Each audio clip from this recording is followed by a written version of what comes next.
5 गरीब बहुओं का तिरंगे का ससुराल।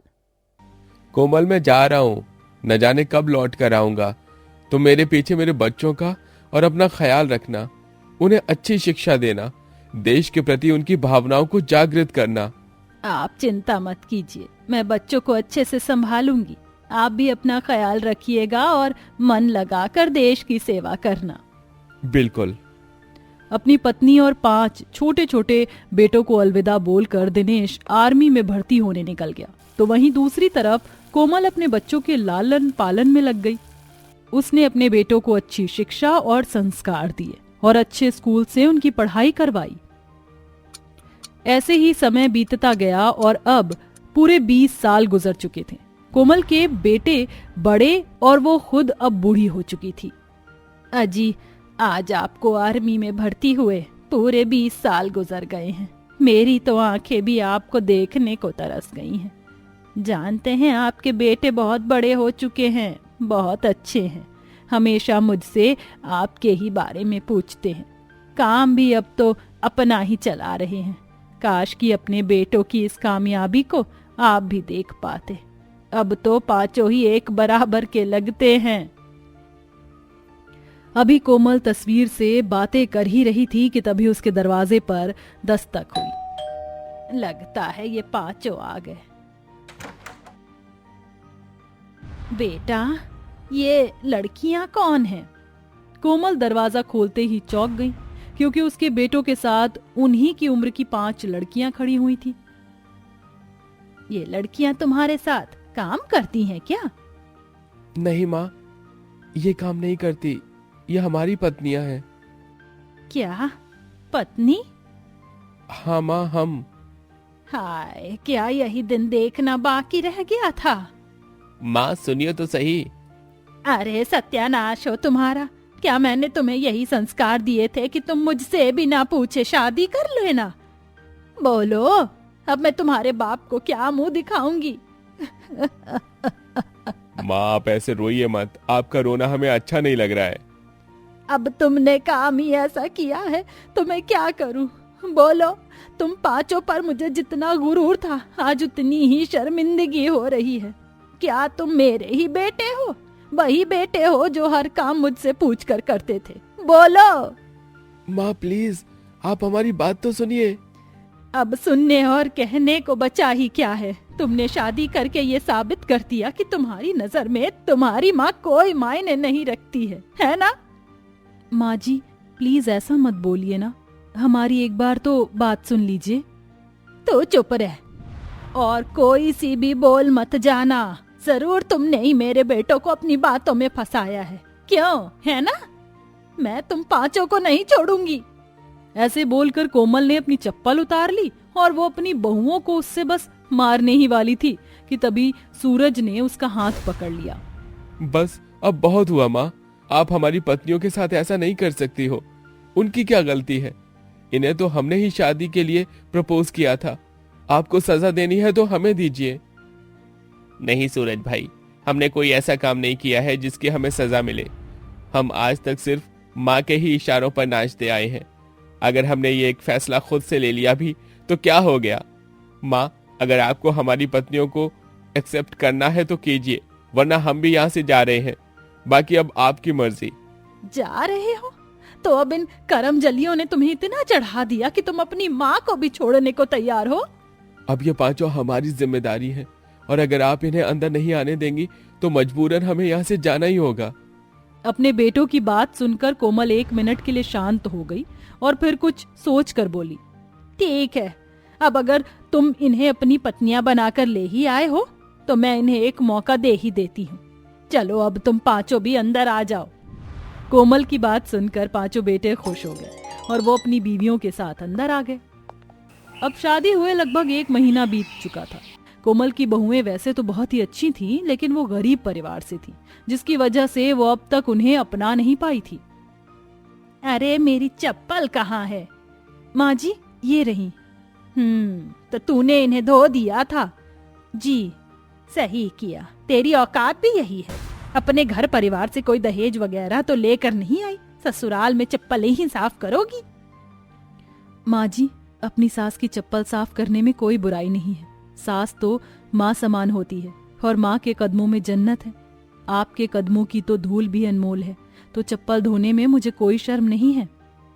राधा की बात सुनकर कोमल एकदम चुप हो गई। उसकी समझ में नहीं आ रहा था कि अब वो क्या बोले। वो चुप होकर अपने कमरे में चली गई। जबान तो देखो कितनी ज्यादा चलती है इनकी, बोलना तो कोई इनसे सीखे, आई बड़ी मुझे सिखाने वाली। महीनों गुजर गए थे लेकिन कोमल अभी भी अपनी बहुओं से खुश नहीं थी।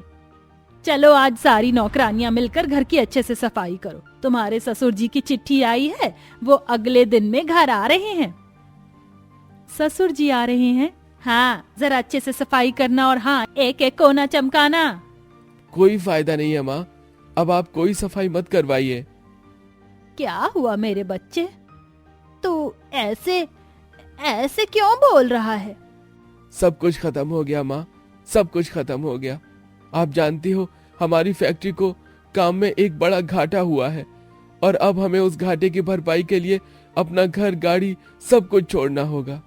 हे भगवान, ये तो क्या बोल रहा है? माँ, देव सही कह रहा है, चलिए हम इस घर से चलते हैं। लेकिन इस घर को छोड़कर हम कहाँ जाएंगे? हमारे बाबा के गांव। हम अपने पुराने घर चलेंगे जो हमारा पुराना बसेरा है। तेरे दादा दादी जी की कुटिया है वो। चलो मेरे बच्चों, अब वहीं चलते हैं। मैंने तो तुम्हारे बाप को तुम्हारी कामयाबी की ना जाने कितनी चिट्ठियां लिखी थी, लेकिन वो पूरे 20 साल बाद लौट कर भी वैसे ही दिन देखेंगे जैसे कि वो छोड़ कर गए थे। माफ कर दो हमें माँ। नहीं बेटा, इसमें तुम्हारी गलती नहीं है, जो होना था वो हो गया। चलो अब चलते हैं। पांचों बेटे, बहुएं और माँ अपने घर को छोड़ आए और वापस से अपने पुराने गांव में बने घर में ही आ गए। उनका पुराना घर मिट्टी का था, इसीलिए टूट गया था। अरे नहीं, ये कुटिया तो इतने सालों में बिल्कुल टूट चुकी है, इसको तो दोबारा से लीपने की जरूरत है। मैंने तो कभी भी ऐसे लिपाई के काम नहीं किए, पता नहीं इन्हें कैसे लीपा जाता होगा। लेकिन हम पांचों बहनों को लिपाई का काम बहुत ही अच्छे से आता है। माँ जी, कैसा रहेगा अगर हम अपने इस नए ससुराल को खुद ही लीप कर तैयार कर दें? तुम कर सकती हो? बिल्कुल, और हो सकता है हमारी इसी काबिलियत को देखकर ससुर जी हमसे नाराज ना हो। हाँ हाँ, अब ज्यादा बातें मत बनाओ। अगर तुम ऐसा कर सकती हो तो जल्दी से करो।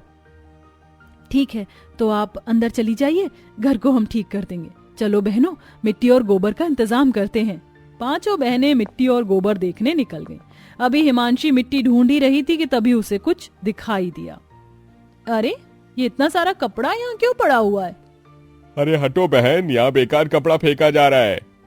ये कैसा कपड़ा है? ये बड़े बड़े मॉल का बचा हुआ कपड़ा है जो सालों से बिका नहीं। अच्छा, हिमांशी ने उस आदमी की पूरी बात सुनी। वहाँ बहुत सारा अलग अलग रंग का कपड़ा पड़ा हुआ था। उसे देखकर हिमांशी के मन में एक आइडिया जागा और वो वहाँ से 3 रंग का कपड़ा उठा लाई। अरे, बहुत देर लग गई। ये क्या है हिमांशी दीदी? ये कपड़ा है, ये आपको गांव मिला और आप इसका क्या करोगी? हमारे ससुर जी एक आर्मी ऑफिसर हैं, इसका मतलब उन्हें अपने देश से बहुत प्यार है। तो मैं सोच रही थी कि क्यों ना उन्हें खुश करने के लिए हम घर को लीप कर तिरंगे पर्दों वगैरह से सजा दे।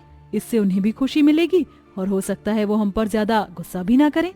अरे वाह, बहुत ही अच्छा आइडिया है। चलो दीदी, जल्दी जल्दी मिलकर ये करते हैं। पांचों बहनें कामों में लग गईं। पहले उन्होंने मिलकर घर को लीपा और उसके बाद उन सभी ने पूरे घर को तिरंगे से सजा दिया। तिरंगे पर्दे, तिरंगे दीवारें, सब कुछ बहुत ही सुंदर लग रहा था। अरे वाह, तुम्हारे ससुर जी तो इसे देखकर बहुत खुश होंगे। चलो जाओ, अब तुम लोग जाकर खाना बना लो, वो बस आते ही होंगे। पांचों बहुएं रसोई में चली गईं और कुछ देर बाद ही उनका ससुर आ गया। अरे कहाँ हो कोमल? अजी, आप आ गए। दिनेश ने अपनी पत्नी को गले से लगा लिया और वो अपने बेटों को भी देखकर बहुत ही ज्यादा खुश हुआ। बहुत बड़े हो गए हो पांचों। मैंने तो सुना था तुम शहर में रहने लगे हो, लेकिन वहां पहुंचा तो पता चला कि तुम यहाँ आ गए। हाँ, वो। नमस्ते बाबूजी। नमस्ते। अरे ये पांचों कौन है? आपकी बहुएं हैं। आपके बेटों ने बिना मुझे या आपको बताए ही शादी कर ली। शादी? ये सुनते ही दिनेश को गुस्सा आया। अपनी माँ को बिना बताई तुम्हारी शादी करने की हिम्मत कैसे हुई? क्या हमने तुम्हें यही संस्कार दिए हैं? बोलो। 1 मिनट रुक जाइए बाबूजी, आप गुस्सा मत कीजिए, एक बार हमारी सुन लीजिए। आपके बेटों की इसमें कोई गलती नहीं है, लेकिन मोहब्बत एक ऐसा रोग है जो एक बार लग जाए तो उसे छुड़ाना मुश्किल हो जाता है। हम गरीब परिवार की बेटियां थीं, हमने ही बोला था कि बिना बताए शादी कर लेते हैं, क्योंकि अगर हम आपको बताते तो शायद आप नहीं मानते या फिर दहेज मांगते। बस इसीलिए हमने ये कदम उठाया। हम अपनी तरफ से पूरी कोशिश करते हैं कि आपको खुश रख सके। हमें माफ कर दीजिए ना। बहू की बात सुनकर दिनेश चुप सा हो गया और कुछ देर बाद बोला, वो सब छोड़ो, ये घर किसने सजाया है? हमने ही आपके लिए सजाया है। सच? बहुत सुंदर है। मैं तुम्हें जानता नहीं हूं, इसलिए मैं तुम पर गुस्सा भी नहीं कर रहा हूं, लेकिन अगर तुम मेरे बेटों की पसंद हो तो मुझे तुमसे कोई परेशानी नहीं है। ऐसे बोलकर दिनेश मुस्कुराने लगा।